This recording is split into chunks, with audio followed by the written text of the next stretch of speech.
রাতের বেলা এই সব প্রাণী বের হয়, নবী সাল্লাল্লাহু আলাইহি ওয়াসাল্লাম বলেছেন, অতএব আপনাদের বাচ্চা যারা আছে এদেরকে সন্ধ্যাবেলায় বাইরে ছেড়ে দিবেন না। এখন কিন্তু প্রচুর ঘটনা ঘটছে, প্রচুর জিন ঘটিত ঘটনা ঘটছে, জাদু টোনা করা হচ্ছে, বান টোনা করা হচ্ছে না। নবী সাল্লাল্লাহু আলাইহি ওয়াসাল্লাম বলেছেন, রাতের বেলা তোমরা বাচ্চাদেরকে সন্ধ্যাবেলা ছেড়ে দিও না, আগে ভালো করে সন্ধ্যাটা হয়ে যাক, যদি ছাড়তে হয় তারপর ছেড়ো।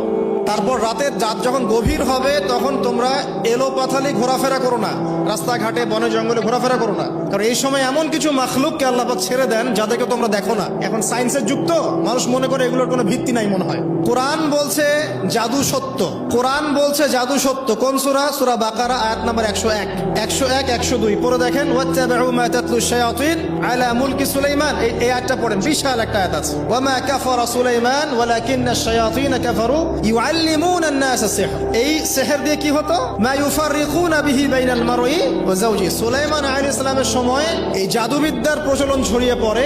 এই জাদু মানুষ শিখে কি করছিল? নারী পুরুষের মাঝখানে, স্বামী স্ত্রীর মাঝখানে বিভেদ সৃষ্টি করছিল। এখন দেখেন না, পরিবারের স্বামী স্ত্রীর বন্ধন ভেঙে যায় না, কেউ কাউকে দেখতে পারে না, এমন হচ্ছে না? খুব ভালো সম্পর্ক হঠাৎ করে সম্পর্ক খারাপ। এই জাদুবিদ্যা সত্য।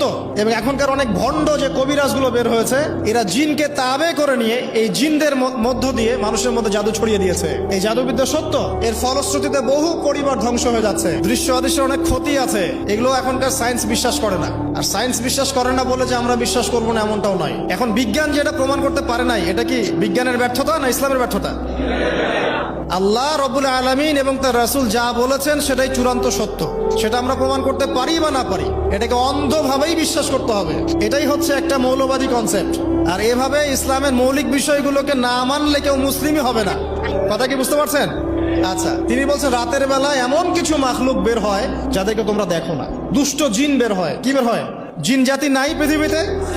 আল্লাহ পাক সূরা জিন নামে একটা গোটা সূরা নাজিল করেছেন, করেন নাই? কুলু হিয়া ইলাইয়া আন্নাহু ইসতামা নাফারুম মিনাল জিন্নি ওয়া ক্বালু ইন্না সামি'না কুরআনান আজাবা। জিনদের একটা দল কোরআন শুনে বলেছিল যে আমরা অদ্ভুত আজব একটা কোরআন শুনেছি। তারপর তারা গিয়ে তাদের কওমের কাছে ইসলামের দাওয়াত দেয়, ওই কওম ইসলাম কবুল করে।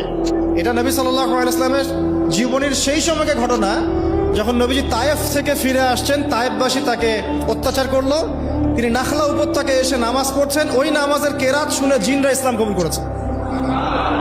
তো সূরা জিনে আল্লাহ পাক এই কথা নাজিল করেছেন। তো আল্লাহ পাক যে বলছেন জিন জাতি আছে, আল্লাহ কি মিথ্যা কথা বলছেন?